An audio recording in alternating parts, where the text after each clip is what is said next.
Hello. Thanks for coming. I'm getting a little tired, but I've got much more to do. Anyway, I remembered just a few moments ago as I peered over at the shelf, I had this box marked joystick controllers, which of course, they're not joystick controllers, they're paddles. Works with Atari video game, Series video game, Atari 400, 800, Commodore 64-bit 20 home computer, add adapter, available for the following: Apple, Radio Shack, Sinclair. Anyway, yeah, so from what I can tell, there seems to be some kind of cheap generic paddle things still in the box. I've never used them. I've always sort of, oh yeah, I'm going to try those. Well, what a perfect opportunity to try them.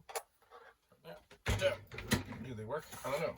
Could they be dirty? Could they work not well like the other ones that need cleaning? Maybe. They've been in the box for a very long time. And which one is which? I don't know. Are they entangled? A bit.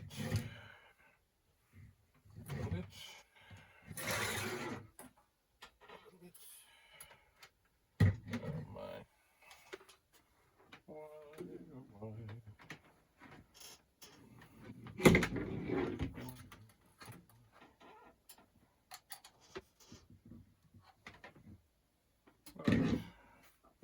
So they are separated, and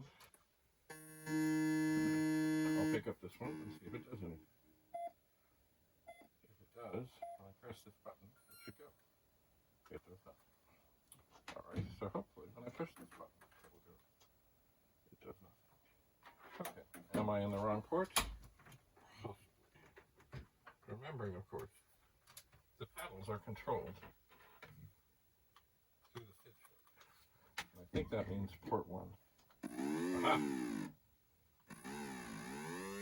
Okay. I'm not doing this. This is going crazy on its own.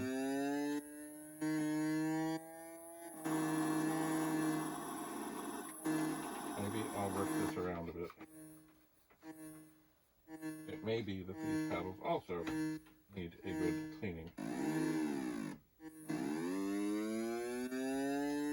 I have never used them. But you see how I'm not doing all that waggling. It may look very impressive, but I'm not doing it. I suspect, and the ice is over. I suspect it is the same kind of thing as the other paddles made in Thailand. And I can't. This thing is not wanting to come off. I don't want to force it, but it may be. Oh, what have I done? We're going again.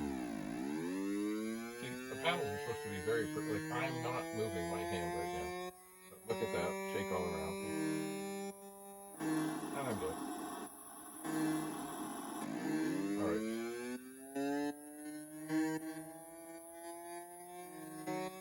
So I'm thinking, like, there's some things I can do here, but obviously, I'm dead again.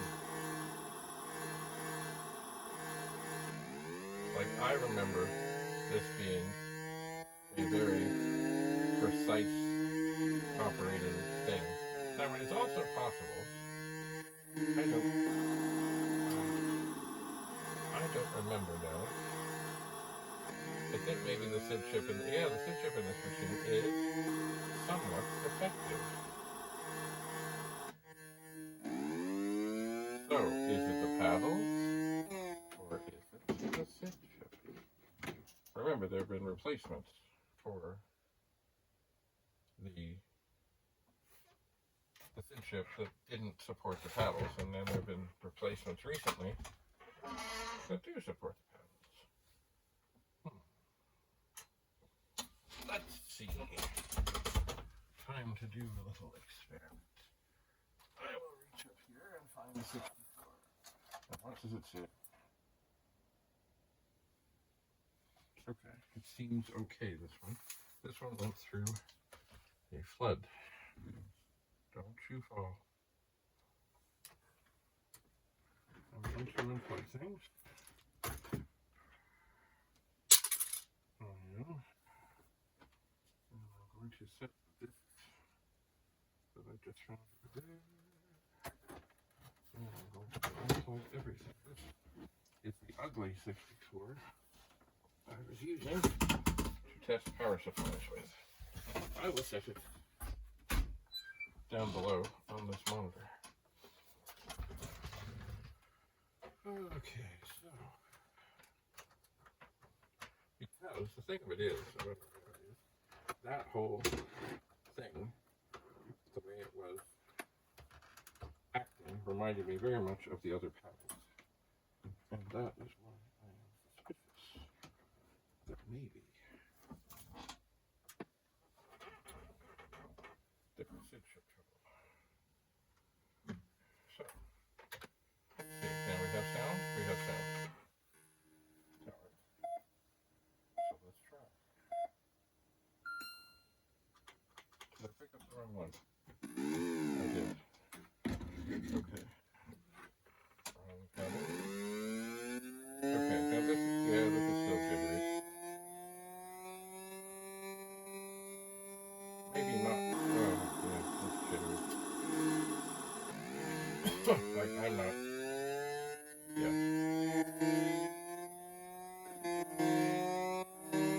Like, I'm driving, but I remember when I was on that TV show, driving for that little old lady. This was very tight. And it's stuck. Here we are on ice, and I'm dead. Well, I may be doing better, but this is not.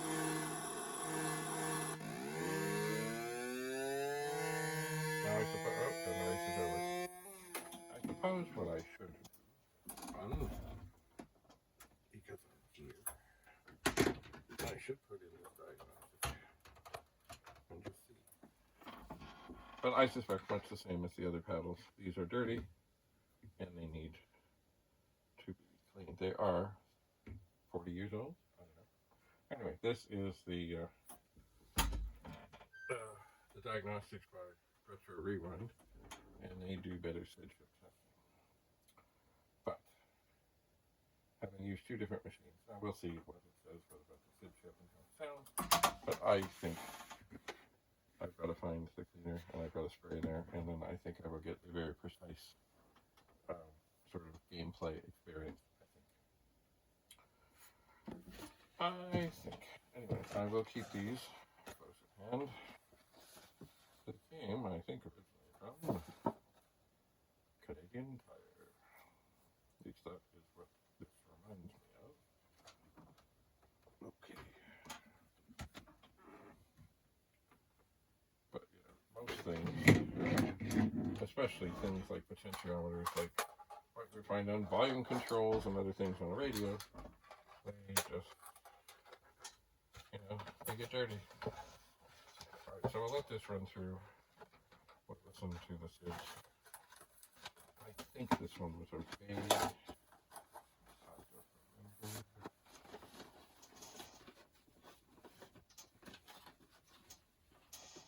Just don't. But I will keep these handy. Okay, there's the SID chip.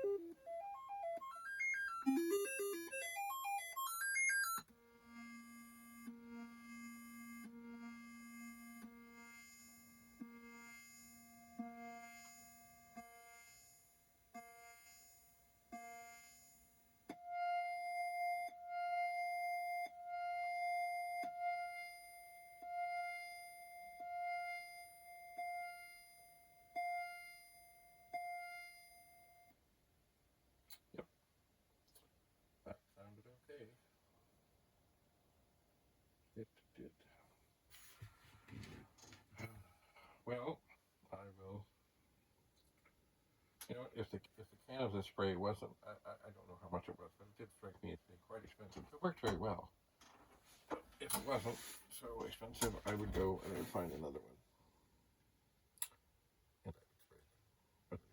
when I move the pets, I will get to it. I will.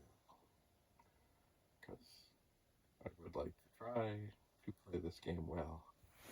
And when it's dancing around,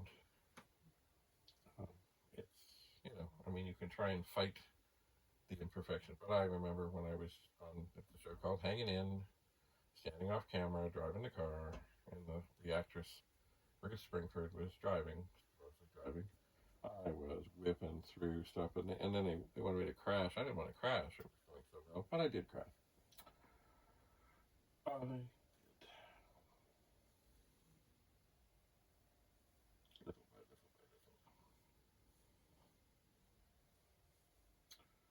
by little. Well, so much for having a nice, relaxing game of LeMans with a good controller. A day will come. But this is not that day.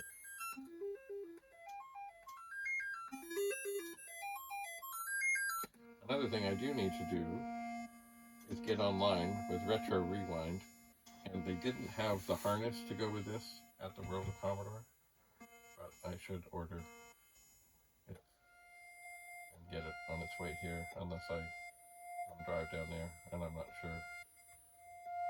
Probably shipping is cheaper than driving all the way there and back. They also have some cool things, like I've often pondered doing the recapping and all that stuff, and I'm like, oh, you know, go to sale and look for this and look for that. They sell quite cheaply all the capacitors that you would need to recap the various versions of the Commodore 64 board. So maybe I need to look at their online offerings and see about the harness and also about some capacitors. Anyway, this is enough of that.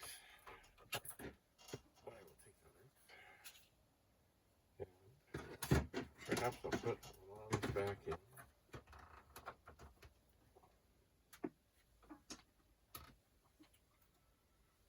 And one day I will be able to play it as I remember it. I suspect.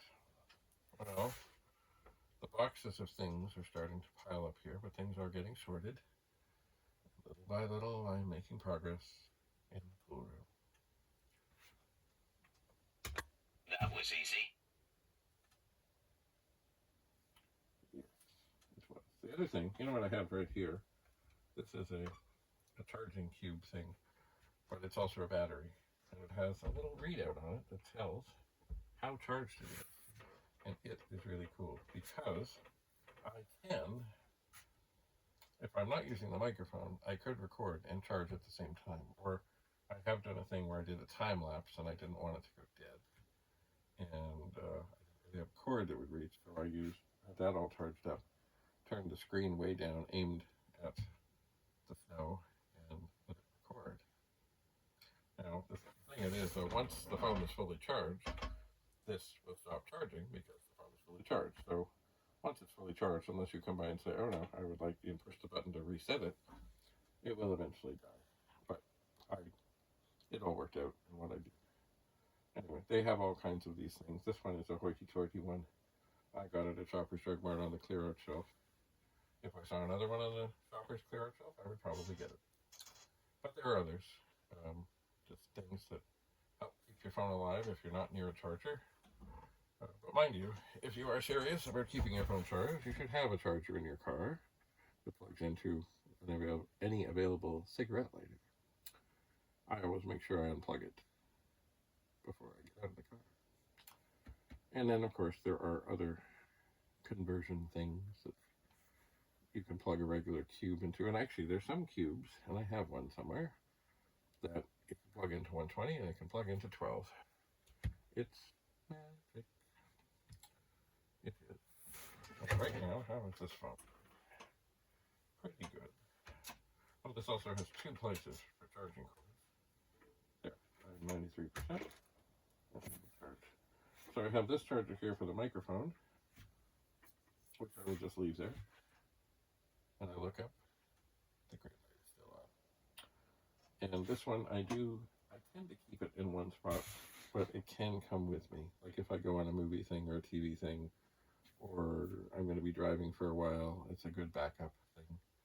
I always figure if ever, there was some, it'd be a good thing in a movie, like where someone's phone is dead and they're stranded or whatever, and along comes, the Boy Scout or somebody else who says, well, hang on, let me pull out my battery charger for the phone, and charges up the phone and calls for help, and in comes the helicopter, and all is well, and the day is saved. Or something like that. All right. As I said, I'm getting a little tired, so I will continue pondering my next move. Thanks so much for coming. Stay tuned. That was easy. As we enter the Twilight Zone, or perhaps the world of Commodore.